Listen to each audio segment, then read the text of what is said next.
How do we deal with hurts that we have received from another person? How can we prevent those hurts from replaying in different forms, in different relationships? I received a letter from someone in India about a month ago.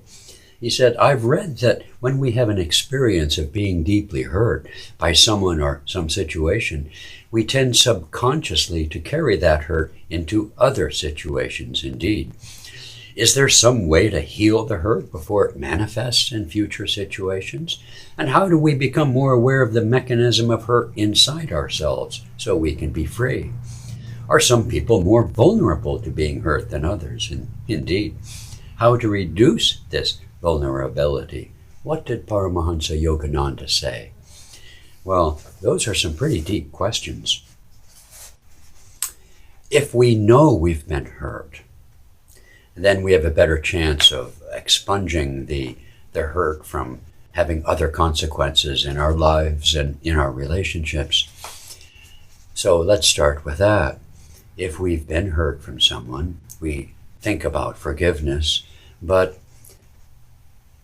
being present with that hurt during times of calmness, especially meditation, holding that hurt in our present consciousness, not narrating the story for the billionth time, but just sort of extract like a distiller, distill from the circumstances the feeling of the hurt, not the details, not even the person necessarily, just the feeling of that hurt here in our heart, and then be steady with it, observe it unflinchingly, again, without reacting one way or the other, getting angry or feeling more hurt.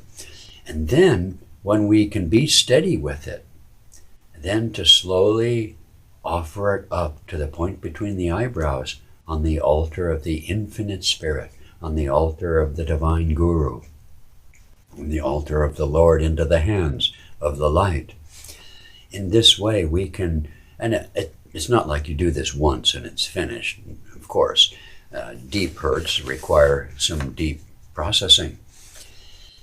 Mentally you can try to explore what the hurt was all about, what the lessons, I didn't get into those things. Those are more intellectual, more therapeutic, nothing wrong with them. But I'm talking about energetic. Now, if you've been hurt and you aren't really aware of it, that's much more troublesome. Usually indications of such a thing have to do with exaggerated emotional responses to triggers that aren't that great. Things people say, things people do, including, as the person wrote, some people more vulnerable to being hurt. In other words, being, as Yogananda called it, touchy. It's, to use an exaggeration, it's like people who see conspiracies all around them.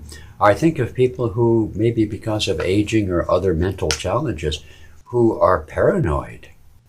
And they think all sorts of crazy things. I say crazy because they're just so out of proportion to anything real. And those are harder.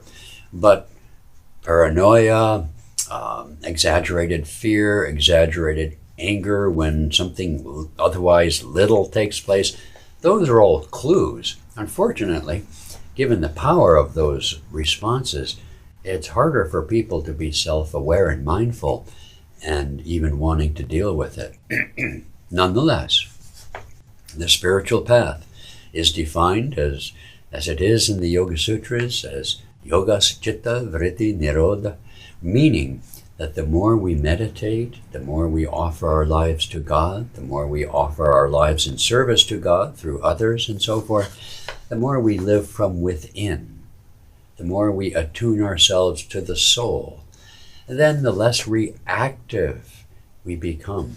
Yogananda gave a famous or long-standing technique of watching the breath. It's common all over the world. He gave it with a particular mantra from the Upanishads called Hong Sha.